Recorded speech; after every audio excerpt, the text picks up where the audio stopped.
Andhra Pradesh intermediate second year Telugu సబ్జెక్ట్లో మన ఆటలు అనే లెసన్ చూద్దాం. గద్య భాగం నుంచి ఫస్ట్ లెసన్ ఇది. సో ఇది కూడా ఎగ్జామ్కి చాలా ఇంపార్టెంట్. ఈ వీడియో క్లియర్గా ఎక్స్ప్లెయిన్ చేస్తాను. మన ఆటలు అనేటువంటివి ఎలా ఉంటాయి, ఏంటి, ఎగ్జామ్కి సంబంధించి ఎలా రాయాలో ఈ వీడియోలో తెలుసుకుని నచ్చినట్టు లైక్ చేయండి. మీ ఫ్రెండ్స్ ఉంటే వాళ్ళకు కూడా షేర్ చేయండి. తప్పకుండా స్కిప్ చేయకుండా చూస్తూ ఉండండి. సో మన ఆటలు అనే మనకి ఈజీగా అర్థమవుతుంది. ఆంధ్రప్రదేశ్కు సంబంధించినటువంటి తెలుగువారు ఆడే ఆటలు ఎలా ఉంటాయి అనేటువంటి ఒక్కొక్కటి పరిచయం అనమాట. మీరు కూడా ఓన్గా కూడా రాయొచ్చు. కాకపోతే ఈ ఆటల్ని తెలుసుకొని రాయడం చాలా ఇంపార్టెంట్ అనమాట. సో మన ఆటలు ఇప్పుడు చాలామంది సెల్ ఫోన్ చూసుకుంటూ అవుట్డోర్ గేమ్స్ ఆడకుండా చాలా బద్ధకంగా ఊబకాయం అంటే లావ్ అయిపోతున్నారు చిన్నపిల్లలు కూడా. సో ఇది చాలా వరకు తప్పు అని చెప్పి మన హిస్టరీ చెప్తుంది. మన ప్రాచీన ఆంధ్రప్రదేశ్ సంబంధించి కొన్ని విషయాలు తెలుపుతున్నాయి. వాటికి సంబంధించి కొన్ని విషయాలు చూద్దాం. సో తెలుగు వారికి ప్రసిద్ధమైన జాతీయ క్రీడలు చాలా తక్కువగా ఉంటాయన్నమాట. అందులోనూ బాలికలు ఆడే ఆటలే ఎక్కువ ఉన్నాయి. చిన్నప్పుడు మనం స్కూల్ లెవెల్లో ఉన్నప్పుడు ఈ స్కూల్లో బాయ్స్ అంటే బాలురు అలాగే బాలికలు అందరూ కలిసి ఆడుకునే వాళ్ళు అనమాట. 7 లేదా 8 నుంచి 9 సంవత్సరాలు వచ్చేంత వరకు అబ్బాయిలు అమ్మాయిలు అందరూ కలిసి ఆడుకునే వాళ్ళు.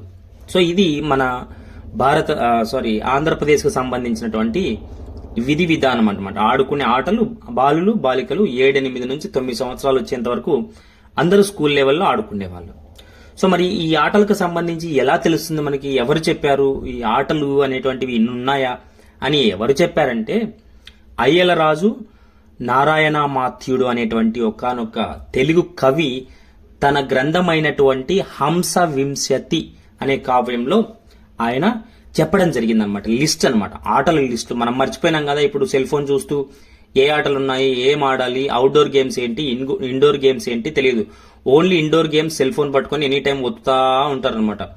పెళ్లిలో పోయినా అదే, ఎక్కడ పోయినా అదే, ఫంక్షన్స్ పోయినా సెల్ ఫోన్ పట్టుకొని ఉండడం వీళ్ళంతా నేర్చుకున్నారు. అవుట్డోర్ గేమ్స్ ఎవరైతే ఆడతారో వాళ్ళకి ఆరోగ్యవంతులుగా ఉంటారనమాట. ఓటమి గెలుపోటములను సహించే తత్వం ఎక్కడి నుంచి వస్తుందంటే ఆటల నుంచి వస్తుంది.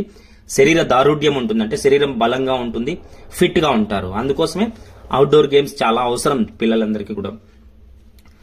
సో ఈ విధంగా ఇంట్లోనూ బయట బాలికలు ఇద్దరూ కలిసి ఆడే ఆటలు చాలా ఉంటాయి. వాటికి సంబంధించి కొన్ని అయితే క్లియర్ గా ఇచ్చారు కవి అయ్యలరాజు నారాయణ మాథుడు. వాటికి సంబంధించి చూద్దాం. సో కొన్ని ఆటలు ఉంటాయి. అచ్చన గుండ్లు అనేటువంటి ఆటలు ఉన్నాయి. అచ్చన గన్లు అంటారు, అచ్చన గుండ్లు అనే ఆటలు ఉంటాయి. అంటే చిన్న చిన్న రాళ్ళు తెచ్చుకొని అమ్మాయిలు ఎగరేసుకుంటూ చేతుల మీద పడి కింద పడి ఇలా ఆడుతారు కదా, ఇవి అమ్మాయిలు మాత్రమే ఆడతారు అనమాట. కోతి కొమ్మచ్చులు, బాగా పేర్లు గుర్తుపెట్టుకోవాలి. అచ్చన కాయలు అంటే అమ్మాయిలు ఆడేటువంటి, కోతి కొమ్మచ్చులు అంటే బాయ్స్ మాత్రమే ఆడతారు. చెట్ల మీదకి ఒక కట్టె పైకి ఇసిరి చెట్టు మీదకి వెళ్తారు.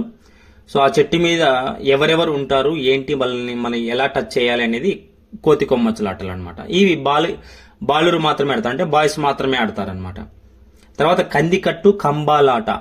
ఈ కంబాలాట అనేది మనకి అందరికి తెలిసినటువంటివి. కంబాలు అంటే స్తంభాల దగ్గర ఉంటారు, ఒకరేమో అవుట్ చేసుకుని వస్తుంటారు, స్తంభం పట్టుకుంటే అవుట్ లేదు అన్నట్టు ఆడుకుంటూ ఉంటారు అనమాట. తర్వాత పుట్టచెన్నుల ఆటలు అంటే చిన్న బంతి తీసుకొని ఇసరడము తగలడం, అంటే గట్టిగా కాదు మెత్తగా ఉన్న బాల్ అనమాట. తర్వాత దాగుడు మూతలు, ఒకరి కళ్ళు మూస్తారు, తర్వాత ఎక్కడున్నావు కనుక్కో అని చెప్పేసి అందరూ దొంగలాగా దాచిపెట్టుకోవడం, వాళ్ళని కనుక్కోవడం అనేది జరుగుతుంది దాగుడు మూతల ఆటలో. బాలికలు ఇద్దరు ఆడుతుంటారు దాగుడు మూతలు అనేటువంటివి.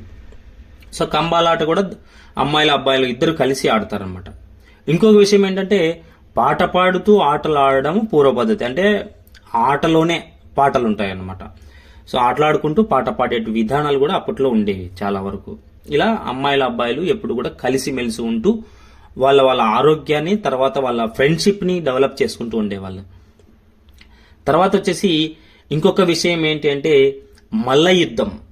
అంటే మనకి ఓన్లీ చెడ్డీ వేసుకుని పెద్ద వాళ్ళు బలంగా ఉన్నటువంటి వాళ్ళు ఆడుతుంటారు కదా, దాన్నే మల్ల యుద్ధం అంటారు. దక్షిణ హిందూ దేశంలో విరివిగా ఇది చాలా విరివిగా ప్రచారంలో ఉంది అనమాట. సో మల్ల యుద్ధం అనేది ఒక మనకి 6 ప్యాక్ ఉన్నటువంటి వాళ్ళు, మనకి డబ్ల్యూడబ్ల్యూడబ్ల్యూ చూస్తాం కదా, అలాంటి ఆట అనమాట. సో కొట్టుకుంటూ ఉంటారు, కింద పడుతూ ఉంటారు, లేస్తూ ఉంటారు, మళ్ళీ ఆడుతూ ఉంటారు. ఇలాంటి ఆటలు కూడా మల్ల యుద్ధము మన హిందూ దేశంలోనే విరివిగా ప్రచారంలో ఉన్నటువంటి మన ఇండియాలో మల్ల యుద్ధం చాలా గొప్ప విషయం అనమాట. తర్వాత చెడుగుడు ఆట అంటే కబడ్డీ. సో కబడ్డీ ఆట కూడా మనకు ఇప్పుడు జాతీయ క్రీడల్లాగా మనకి డెవలప్ అవుతూ ఉందన్నమాట. తర్వాత ఉప్పన బట్లు అనే ఆటలు చెప్పుకోవాల్సినటువంటి ఉన్నాయి. తర్వాత బొంగరాల ఆడుతుంటారు చిన్నపిల్లలు, అబ్బాయిలు. సో ఎక్కువ అబ్బాయిలే ఆడతారు కాబట్టి ఈ బొంగరాల ఆట అందరికీ తెలిసినటువంటివి. బొంగరం దాడం చుట్టి ఆడుతూ ఉంటారు. గాలిపటం, సో పండుగల రోజు మనం సంక్రాంతి రోజు ఎగరేస్తుంటాం కదా, ఇలా గాలిపటాల ఆటలు కూడా అందరూ అబ్బాయిలు అమ్మాయిలు ఆడుతూ ఉంటారు. సో ఈ విధంగా అనమాట. జూదము, పులి జూదము, సో ఇలా అయితే ఉన్నాయి కదా. పులి జూదం అనేది మనకి పల్లెటూరులలో, గ్రామీణంలో ఒకనొక ప్రాంతాల్లో గ్రామీణంలో ఆడుకుంటూ ఉంటారు, గ్రామాల్లో ఆడుతూ ఉంటారు అనమాట. తర్వాత మన తెలుగు ఆటలు ఈ విధంగా ఉంటాయి అనమాట. ఏవైతే చెప్తున్నామో ఇలాంటి ఆటలన్నీ కూడా ఉంటాయి. మరి చదరంగం గురించి మాట్లాడుకోవాలి. ఫస్ట్ గుర్తుపెట్టుకోండి, చదరంగం, చెస్ అంటాం ఇంగ్లీష్లో. ఇది మన జాతీయ క్రీడ. ఇంతకు ముందు జాతీయ క్రీడ అని చెప్పుకోదగింది. చదరంగం మనకి జాతీయ క్రీడలో ఉంది కాబట్టి చదరంగం ఆట ద్వారా వాళ్ళ మనసులు కానీ వాళ్ళ మైండ్ కానీ మంచిగా డెవలప్ అవుతాయని చెప్పేసి అప్పట్లో వాళ్ళు కూడా నమ్మేవాళ్ళు అనమాట. చదరంగం పుట్టింది భారతదేశంలోనే. మరి చాలా మంది ఇతర దేశాలు కూడా, భారతదేశం నుంచి ఈ ఆట ఇతర దేశాలకు వెళ్ళింది. పర్షియా, అరేబియా, చైనా, స్పెయిన్ దేశాలకు వెళ్ళింది. ఈ చదరంగం వాళ్ళు పెద్ద కులం వాళ్ళు, ముఖ్యమైన రాజులు ఆడేవాళ్ళు అప్పట్లో. చదరంగం ఆడుతూ టైంపాస్ అంటే వాళ్ళ కదలికలను తెలుసుకునే వాళ్ళ మైండ్ని బాగా కష్టపెట్టేవాళ్ళు చదరంగంతో. ముఖ్యంగా కృష్ణదేవరాయలు, ఆంధ్రప్రదేశ్లో అయితే కృష్ణదేవరాయలు ఆడేవాళ్ళు చదరంగం. చాలా ఇష్టమైన ఆట అంట కృష్ణదేవరాయలకు సంబంధించి.